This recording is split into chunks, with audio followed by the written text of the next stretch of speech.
Welcome back to the Portal Iceberg. Now, I know a lot of you said in the comments that you already knew many of these entries, but after this video, we're finally going below the surface, so stay tuned.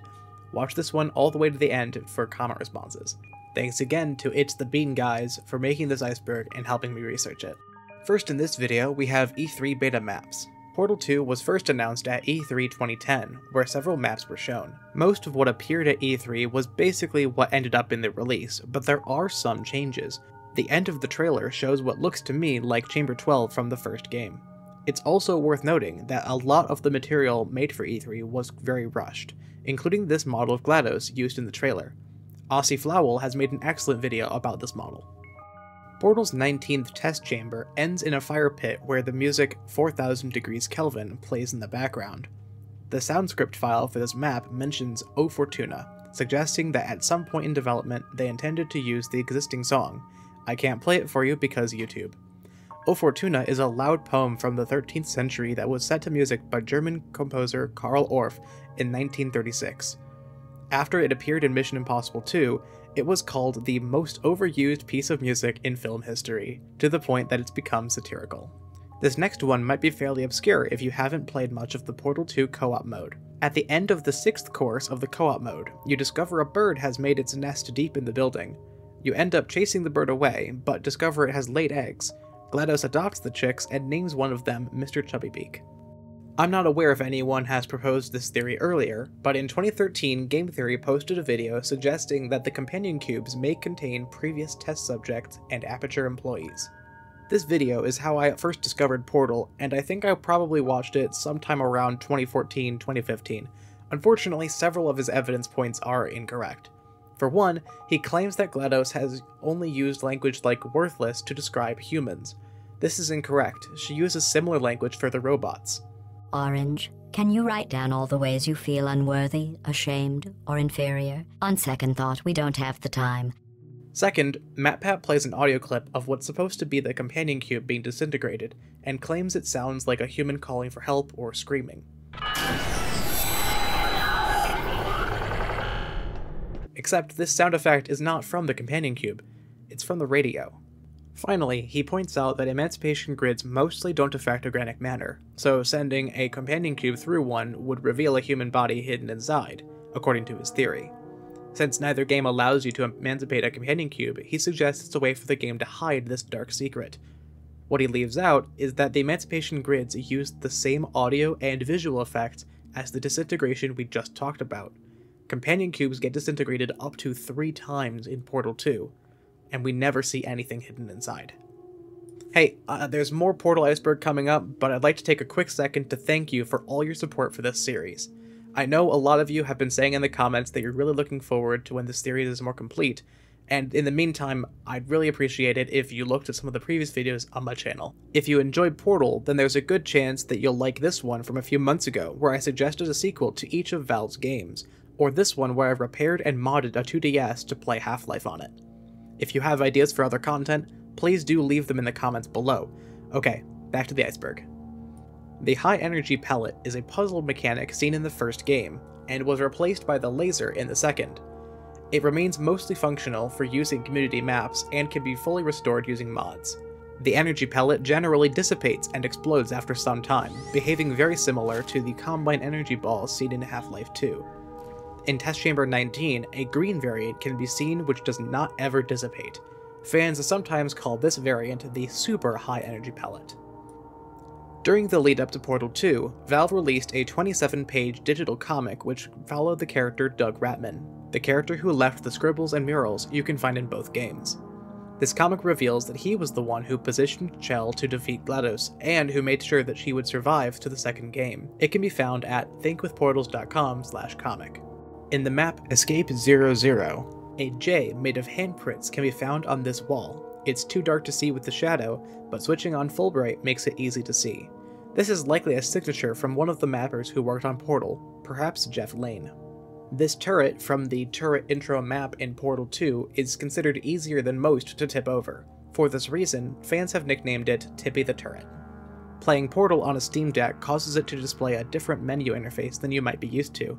Adding Gamepad UI to your launch options causes it to appear well on a desktop. Weeby Data is a Portal 2 mod released in 2013. It includes a new single-player campaign, but it appears that it hasn't been updated in nearly 8 years, and it might not be compatible with the current version of Portal 2. In Portal, some of these maps have these red dots hidden out of bounds which are responsible for spawning in the energy pellets. The number of dots should match the number of pellets used in the map. Map 02 has no dots and no pellets. 04 has 1 dot and 1 pellet. 07 has 3 dots and 3 pellets. Some people think that the map test chamber A03 has an extra dot, but that's not true. Remember that the number of dots matches the number of pellets. I think this misconception comes from the Portal Out of Bounds video where she says incorrectly claims that the second dot is unused. However, map 03 contains both test chambers 6 and 7, each containing 1 energy pellet for a total of 2. This is just one small error in the video, and it's otherwise very good. Another detail that she says mentions in that Portal Out of Bounds video is that this radio, placed near the player during the ending cutscene, is able to bleed. It's actually the source of many of the sound effects, but it's not a normal radio. Instead, it's an NPC with the model and texture of a radio. If you spawn one of the guns from Half-Life 2, you're able to shoot this radio, and it does bleed. Portal 2 uses this motel room for some quick instructions on how to move and look around.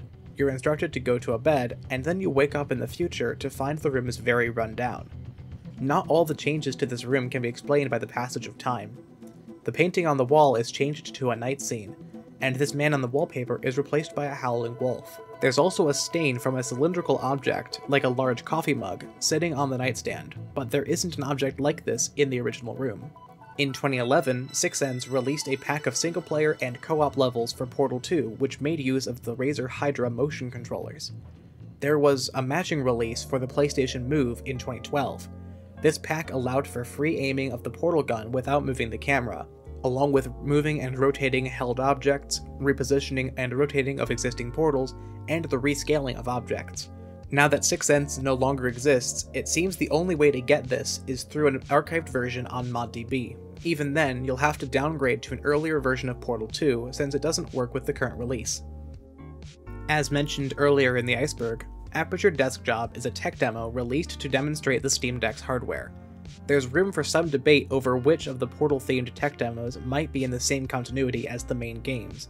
In March 2022, Reddit user AtomicBlaze21 asked Eric Wolpaw, one of the writers at Valve, if Desk Job was canon, and he replied that it's not considered canon, but clarified that some details of the game could be reused in canon projects in the future.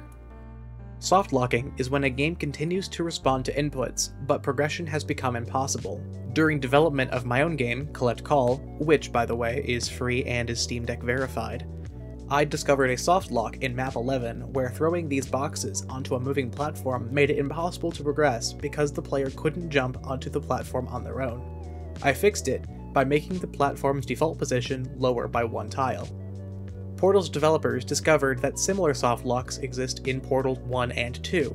This video by Marbler shows that not all of them got fixed. The next entry on the Iceberg is that Doug Ratman, protagonist of the Lab Rat comic, has schizophrenia. This is a major plot point in the comic as he's running out of his medication after being trapped in Aperture Science, choosing to save his last 2 pills for while Chell is destroying GLaDOS so he can escape. For some of Valve's larger single-player projects, they've commissioned documentaries and books about the development process. Jeff Keighley, known for hosting the Spike Video Game Awards and later the Game Awards, as well as being a games journalist in general, wrote the final hours of Portal 2 to document the entirety of Portal 2's development, including interviews with the team and behind-the-scenes photos and videos. The advanced knee replacement is the device test subjects wear in Portal to avoid injuring themselves by falling. According to the Lab Rat comic, Chell's advanced knee replacements are destroyed shortly after the game's ending, so in Portal 2 she wears the upgraded long fall boots. Now for comment response from the last video. Spoono says that the mug models found in the Ratman den from Portal 2 are actually reused from Counter-Strike Source. That is a fun fact. A couple of you pointed out that Hoopy the Hoop appears in several locations in Portal 2 also, including GLaDOS' chamber, Chamber 2, and in one of Ratman's dens. It can even appear in the ceiling of a custom chamber. Show some love for Hoopy in the comments. Rico gave a ton of new context and details. like the devs not addressing all the ways you can softlock yourself in the games. Some of the things he mentioned might not even be on the Iceberg, so they might have to become new entries. Adapted Clouds suggests that the Ratman mural of the moon phases is connected to one of Portal 2's unused endings. I'll be honest, I'm struggling to find a good source for these unused endings. I agree they exist, I just need a good source for the topic before I can cover it in more detail. Mitchie Exiled mentions a fan theory that Ratman portaled himself to the moon to send the radio transmissions from the ARG. I do kind of wonder how much of the ARG content is supposed to be canon. Is this just an Easter egg referencing the moon at the end, or is it real lore? Hard to say. Frankie Supreme says that the Xbox 360 release of Portal has the restricted out of bounds movement, but is missing the radios and the new ending, which I agree is kinda strange. Well, here we are, the end of the surface level, where the air meets the sea. If you've known every item on the list up to this point, I'm very surprised. But don't worry, we still have several more layers to cover.